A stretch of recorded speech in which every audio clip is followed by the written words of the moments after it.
The war had ended weeks ago, but its echoes still haunted the borderlands. Burned forests, shattered villages, and refugee trails stretched across the horizon. Among the survivors were those too weak to return, too wounded to rebuild, and too broken to believe peace was real. Private Eli Mercer didn't expect to find anyone still alive when he walked into the ruins of the old outpost. He came alone, delivering rations to abandoned shelters, as part of the Earth Coalition's final aid effort. The outpost had been a key battle zone between humans and the invading Draxian Empire, hostile alien forces with warriors bred for nothing but war. Eli stepped over broken beams and ash-coated rubble, scanning with his thermal scope. Then he saw her. Curled in the corner of a collapsed corridor, half buried in debris, was a small figure. Her skin had a faint bronze tint, her hair, long and tangled, hung around her face in thick strands. A streak of dried blood ran from her temple to her jaw. She was clearly Draxian, a warrior, judging by the remnants of armor on her legs and shoulder. But she wasn't moving. Eli paused, his rifle tight in his grip. She looked no older than 20, thin, barely breathing. He should have walked away. Instead, he dropped to one knee and slowly reached into his bag. She didn't open her eyes when the scent of warm food drifted toward her, but her nose twitched. Eli unwrapped a foil pack of nutrient-rich stew and set it beside her. Then he placed a canteen of water within reach. When he stood, she stirred. Her fingers, grimed and shaking, brushed the edge of the food. She looked up. Her eyes were golden, feral at first, then confused. "You're human," she rasped. "Yeah," Eli said, "and you're hungry." "I could kill you," she whispered. "Maybe," he shrugged, "but you'll have to eat first." She stared at him, unsure if it was a trap, but the food scent overwhelmed her defenses. She grabbed the pack and devoured it with trembling hands. Eli didn't move. Only when she finished and drank the water did he speak again.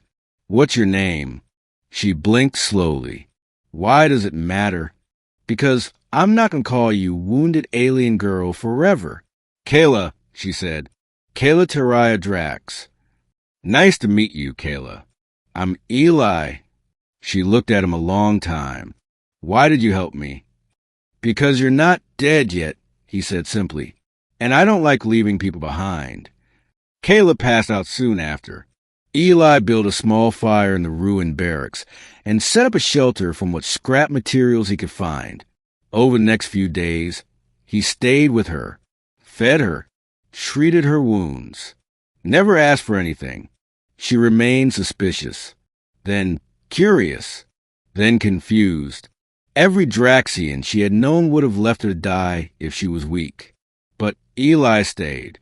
When she asked why, he said things like, "I don't think kindness needs a reason," or, "Because I'd want someone to do the same for me." She had no answer for that. Kayla recovered slowly. Her left leg was broken, and her ribs were cracked. But her spirit, that took longer to heal. She was used to orders, battlefields, and blood, not quiet mornings with warm soup, not someone who wrapped her wounds gently and said, "You'll be okay," like he actually meant it. "You're strained for a warrior," she told him once. "I'm not really a warrior," Eli admitted, "just a guy who got dragged into a war." She smirked. "Then you're a terrible soldier." He grinned. "Maybe, but I'm a decent cook." She laughed for the first time that day. By the second week, Kayla could walk. By the third, she insisted on helping with camp duties. She was proud, fierce, but her eyes softened when Eli smiled. One evening, as stars bloomed across the twilight sky, she sat beside him near the fire. "You fed me when I couldn't even crawl," she said. "I remember," Eli nodded. "You should have hated me. We were enemies." "Not anymore." Kayla was quiet for a long moment, then whispered, "No one has ever fed me like that." Eli glanced over. "You were starving." I just did what anyone decent would have done. No, she said. You did more. He didn't understand what she meant. Not yet. A month passed. Kayla had regained her strength and her beauty. Her posture was straight now. Her bronze skin gleamed in the sunlight. Her golden eyes sparkled when she teased him, and her laughter had become something Eli looked forward to. But he knew she had to leave. The Draxian Empire was broken, but many survivors were still searching for each other. I'll go tomorrow, she said one night. Eli nodded. I figured. Will you miss me? Yeah. She looked down. Then don't forget the first time we met. I won't. She stepped closer. Eli? Yeah. She leaned in, her voice a whisper. You fed me when I was broken, and I didn't know then that I'd fall for you. He froze, then blinked. Wait, what? Kayla smiled softly. You gave me food when I had nothing.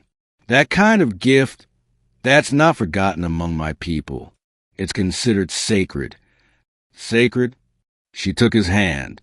In ancient Draxian tradition, when someone saved a warrior from death by offering food and care, it means they've shared a soul bond. It's more than gratitude. It's fate. Eli opened his mouth, stunned. You mean? I've already chosen, Kayla said, pressing his hand to her heart. You may not have known it, but you fed your future wife. She left the next morning, and Eli stood alone once again. He thought he might never see her again. Until 2 months later, when a ship landed outside his outpost. The door opened, and there she stood, armor polished, posture regal, and eyes filled with affection. She walked up to him, confident and fierce, and said, I've told my people I'm not returning as a general.